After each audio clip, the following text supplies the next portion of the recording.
50 de versete biblice pentru vindecare. Ieremia 17 cu 14. Vindecă-mă, Doamne, și voi fi vindecat. Salvează-mă și voi fi salvat, pentru că Tu ești lauda mea. Iacov 5 cu 14. Este cineva dintre voi bolnav? Să cheme bătrânii bisericii și să se roage peste el, ungându-l cu un de lemn în numele Domnului. Exodul 15 cu 26. Și a spus: dacă vei da ascultare cu toată atenția la vocea Domnului Dumnezeul tău și vei face ceea ce este drept înaintea ochilor Lui și vei deschide urechea la poruncile Lui și vei ține toate statutele Lui, nu voi pune peste tine niciuna din aceste boli pe care le-am pus peste egipteni, căci eu sunt Domnul care te vindecă. Exodul 23 cu 25. Și veți servi Domnului Dumnezeul vostru și El va binecuvânta pâinea ta și apa ta și voi înlătura boala din mijlocul tău. Isaia 41 cu 10. Nu te teme, căci eu sunt cu tine, nu te descuraja, căci eu sunt Dumnezeul tău. Te voi întări, da, te voi ajuta, da, te voi susține cu dreapta dreptății mele. Isaia 53, 4 cu 5. Cu adevărat El a purtat mâhnirile noastre și a luat asupra Lui întristările noastre. Totuși l-am socotit bătut, lovit de Dumnezeu și chinuit. Dar El a fost răstignit pentru fără de legile noastre, zdrobit pentru nelegiuirile noastre, pedeapsa păcii noastre a fost asupra Lui și prin loviturile Lui suntem vindecați. Ieremia 30 cu 17. Pentru că îți voi da înapoi sănătatea și te voi vindeca de rănile tale, spune Domnul, deoarece te-au numit cel alungat, spunând, acesta este Sionul pe care niciun om nu îl caută. Deuteronom 32 cu 39. Vedeți acum că eu sunt El și nu este alt Dumnezeu împreună cu mine. Eu ucid și eu dau viață, eu rănesc și eu vindec și nu este cineva care să vă scapă din mâna mea. 2 Cronici 7, 14 cu 15. Dacă poporul meu, care este chemat după numele meu, se va umili și se va ruga și va căuta fața mea și se va abate de la căile lui rele, atunci voi asculta din cer și îi voi ierta păcatul și îi voi vindeca țara. Și ochii mei vor fi deschiși și urechile mele atente la rugăciunea care este făcută în acest loc. Isaia 38, 16 și 17. Doamne, prin aceste lucruri trăiesc oamenii și în toate aceste lucruri este viața Duhului meu. Astfel mă vei însănătoși și îmi vei da viață. Iată, pentru pace am avut mare amărăciune, dar Tu în dragoste mi-ai scăpat sufletul din groapa putrezirii, fiindcă ai aruncat toate păcatele mele în spatele Tău. Isaia 57, 18 și 19. Am văzut căile lui și îl voi vindeca, de asemenea îl voi conduce și îi voi restaura mângâieri lui și jelitorilor lui. Eu creez rodul buzelor. Pace, pace celui ce este departe și celui ce este aproape, spune Domnul, și îl voi vindeca. Ieremia 33 cu 6. Iată, îi voi aduce sănătate și vindecare și îi voi vindeca și le voi descoperi abundența păcii și adevărului. 3 Ioan 1 cu 2. Prea iubitule, mai presus de toate doresc ca tu să prosperi și să fii sănătos, așa cum prosperă sufletul tău. Filipeni 4 cu 19. Iar Dumnezeul meu va suplini toată nevoia voastră conform bogățiilor sale în glorie prin Hristos Iisus. Revelația 21 cu 4. Și Dumnezeu va șterge fiecare lacrimă de la ochii lor și nu va mai fi moarte, nici întristare, nici plângere, nici nu va mai fi durere, pentru că lucrurile dintâi s-au dus. Proverbe 4, 20 până la 22. Fiul meu, dă atenție cuvintelor mele, apleacă-ți urechea la spusele mele. Să nu se depărteze de ochii tăi, păstrează-le în mijlocul inimii tale, fiindcă ele sunt viață pentru cei ce le găsesc și sănătate pentru toată carnea lor. Proverbe 17 cu 22. O inimă veselă face bine ca un medicament, dar un duh frânt usucă oasele. Osea 6 cu 1. Veniți și să ne întoarcem la Domnul, pentru că El a sfâșiat și tot El ne va vindeca. El a lovit și tot El ne va lega rana. Isaia 33 cu 2. Doamne, fii cu har față de noi, te-am așteptat, fii Tu brațul lor în fiecare dimineață, de asemenea salvarea noastră în timp de tulburare. Iacov 5:16. Mărturisiți-vă unii altora greșelile și rugați-vă unii pentru alții ca să fiți vindecați.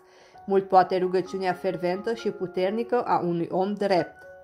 1 Petru 2:24. El însuși, care a purtat păcatele noastre în trupul său pe lemn, ca noi, fiind morți față de păcate, să trăim pentru dreptate, prin ale cărui lovituri ați fost vindecați. Ioan 14:27. Pacea o las cu voi, vă dau pacea mea, eu vă dau nu cum o dă lumea, să nu vă fie tulburată inima, nici să nu fie înfricoșată. Matei 11, de la 28 la 30. Veniți la mine toți cei munciți și sunteți greu împovărați și eu vă voi da odihnă. Luați jugul meu asupra voastră și învățați de la mine, pentru că eu sunt blând și umil în inimă și veți găsi odihnă pentru sufletele voastre, fiindcă jugul meu este ușor și sarcina mea este ușoară. Isaia 40:29. El dă putere celui leșinat și celor fără putere le crește tăria. Osea 14:4. Voi vindeca de căderea lor, îi voi iubi de bunăvoie, căci mânia mea s-a întors de la el.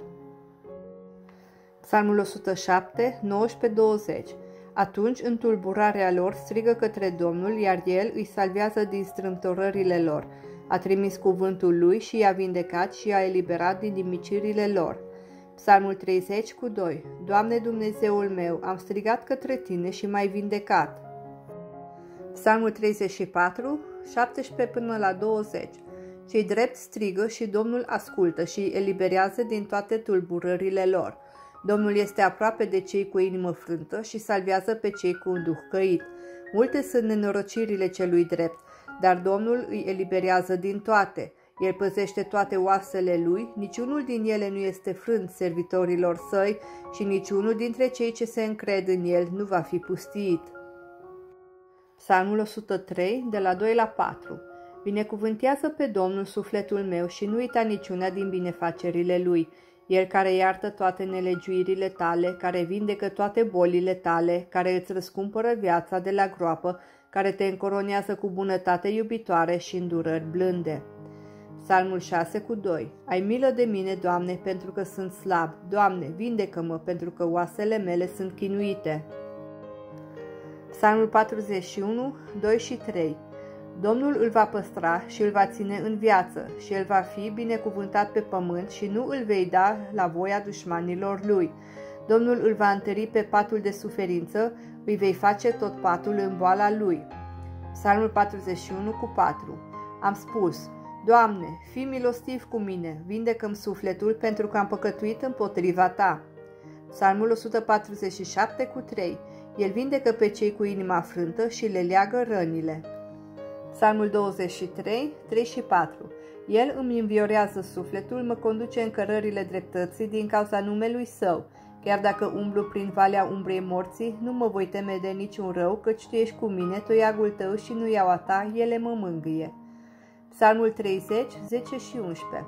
Ascultă, Doamne, și ai milă de mine. Doamne, fii ajutorul meu. Mi-ai schimbat jalea în dans, mi-ai dezlegat pânza de sac și m-ai încins cu veselie. Psalmul 73:26. Carnea mea și inima mea eșuiază, dar Dumnezeu este tăria inimii mele și porția mea pentru totdeauna. Isaia 53:5. Dar El a fost rănit pentru fără de legile noastre, zdrobit pentru nelegiuirile noastre, pedeapsa păcii noastre a fost asupra Lui și prin loviturile Lui suntem vindecați. Și Isus străbătea toată Galileea, învățând oamenii în sinagogile lor și predicând Evanghelia împărăției și vindecând fiecare boală și fiecare neputință în popor. Și faima lui s-a dus în toată Siria și aducea la el pe toți bolnavii ce sufereau de diferite boli și chinuri și pe cei posedați de draci și pe lunatici și pe paralizați și el îi vindeca. Iacov 5:15. Și rugăciunea credinței îl va salva pe cel bolnav și Domnul îl va ridica și dacă a făcut păcate îi vor fi iertate. Marcu 2:17. Și Isus, auzind, le-a spus, nu cei sănătoși au nevoie de doctor, ci bolnavii. Nu am venit să chem pe cei drepți, ci pe păcătoși la pocăință.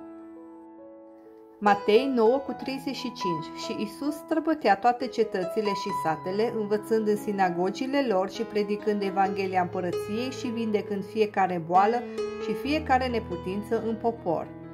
Marcu 5:34. Fiică, credința ta te-a făcut sănătoasă. Mergi în pace și fii vindecată de boala ta. Luca 13, de la 11 la 13. Și iată, era o femeie care avea un duh de neputință de 18 ani și era gârbovă și nu putea nici de cum să se ridice. Și Iisus, văzând-o, a chemat-o la el și i-a spus: Femeie, ești dezlegată de neputința ta, și a pus mâinile peste ea și imediat a fost îndreptată și glorifica pe Dumnezeu. Matei 14:36. Și l-au implorat ca numai să se atingă de marginea hainei lui și toți câți s-au atins au fost complet însănătoșiți. Ieremia 3:22. Întoarceți-vă voi, copiii de căzuți, eu vă voi vindeca de căderile. Iată, noi venim la tine pentru că tu ești Domnul Dumnezeul nostru. Matei 9:12. Dar când a auzit Iisus, le-a spus: nu cei sănătoși au nevoie de doctor, ci bolnavii. 2 Împărați 20:5. Întoarce-te și spune lui Ezechia căpetenia poporului meu.